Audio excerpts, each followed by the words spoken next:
এইটো হৈছে মোৰ ঘৰ। উশাহ নিশাটো বহুত কষ্ট পাওঁ। নমস্কাৰ, মই জুবিন বাবাৰ ছোৱালী কাজলী।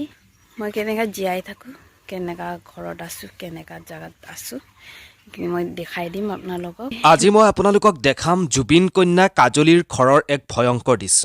হয়, জুবিন কন্যা কাজলী গাৰ্গ, সেই কাজলী গাৰ্গৰ যি ঘৰৰ পৰিৱেশ, এই ভিডিঅ'টোত মই সেই কাজলী গাৰ্গৰ ঘৰৰ এক ভয়ংকৰ পৰিৱেশ এই প্ৰতিবেদনত মই আপোনালোকক দেখুৱাবৰ কাৰণে চেষ্টা কৰিম।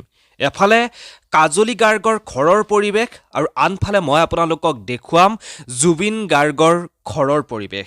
এইগৰাকী কাজলী গাৰ্গ, যিগৰাকী কাজলী গাৰ্গ বৰ্তমান সময়ত চৰ্চিত হৈ আছে।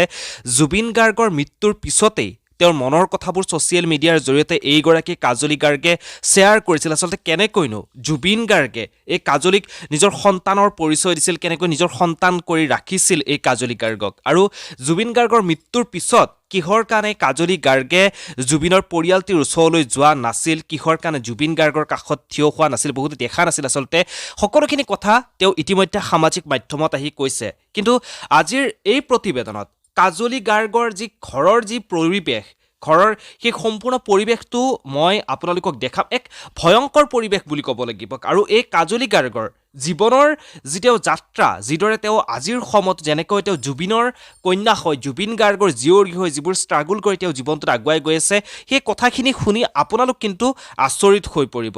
এইগৰাকী কাজলী গাৰ্গে পিঠিত সন্তানটি বান্ধি লৈ, তেওঁ নিজৰ সন্তানটি বান্ধি লৈ তেওঁ ঘৰৰ কাম কৰে। এয়া হৈছে তেওঁ ঘৰৰ পৰিৱেশ। তেওঁ দেখুৱাইছে এয়া হৈছে কাজলী গাৰ্গৰ ঘৰৰ পৰিৱেশ। আপোনালোকে ভালকৈ চাওক। বহুতেই কৈ আছে এই কাজলী গাৰ্গ হেনো জুবিন গাৰ্গৰ নামতেই কাজলী গাৰ্গে ব্যৱসায় কৰা আৰম্ভ কৰিছে।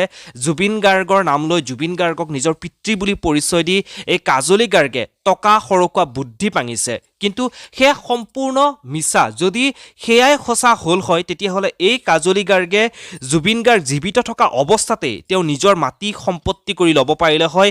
জুবিন গাৰ্গক যদি কাজলী গাৰ্গে বিচাৰিলে হয়, জুবিন গাৰ্গে কেতিয়াও নিৰাশ নকৰিলে হয়। যি আছিল জুবিন গাৰ্গে এই কাজলীক দি দিলে হয়। কিন্তু তাকে নকৰি জুবিন গাৰ্গক সন্মান কৰি, জুবিন গাৰ্গক নিজৰ পিতৃ হিচাপত মানি, আদৰ্শ হিচাপত মানি এই কাজলী গাৰ্গে নিজৰ কৰ্ম কৰি গ'ল। আৰু এতিয়া এই কাজলী গাৰ্গৰ ঘৰৰ অৱস্থা হৈ আছে বৰ্তমান সময়ত এনেকুৱা। আৰু তাৰ বিপৰীতে আমি যদি চাবলৈ যাওঁ, জুবিন গাৰ্গৰ যি নতুনকৈ বন্ধা যি ঘৰ সম্পূৰ্ণ নহ'ল, সেয়া কিমান দামী সেই ঘৰ হ'ব পাৰে আপোনালোকে এক ভাবক। গতিকে যদি জুবিন গাৰ্গক বিচাৰিলে হয়, এই কাজলী গাৰ্গকো জুবিন গাৰ্গে কিবা কিবি দি দিব পাৰিলে হয়, মাটি সম্পত্তি দি দিব পাৰিলে হয়। কিন্তু এই কাজলী গাৰ্গে জুবিন গাৰ্গক ব্যৱহাৰ কৰা নাই। এই যি বৰ্তমান সময়ত ওলাই আছে যে কাজলী গাৰ্গে জুবিন গাৰ্গক ব্যৱহাৰ কৰিছিল, জুবিন গাৰ্গৰ পৰা ব্যৱহাৰ কৰি টকা সৰকোৱা বুদ্ধি কৰিছে, কিন্তু সেয়া সম্পূৰ্ণৰূপে মিছা। কেৱল মনৰ ক্ষোভবোৰহে এই কাজলী গাৰ্গে সামাজিক মাধ্যমৰ জৰিয়তে আহি কিনি তেওঁ প্ৰকাশ কৰিছে। এয়াই হৈছে কাজলী গাৰ্গৰ ঘৰৰ পৰিৱেশ। জুবিন গাৰ্গৰ কন্যা বুলি ক'বলৈ আৰু বেলেগ ভাষাই নাই।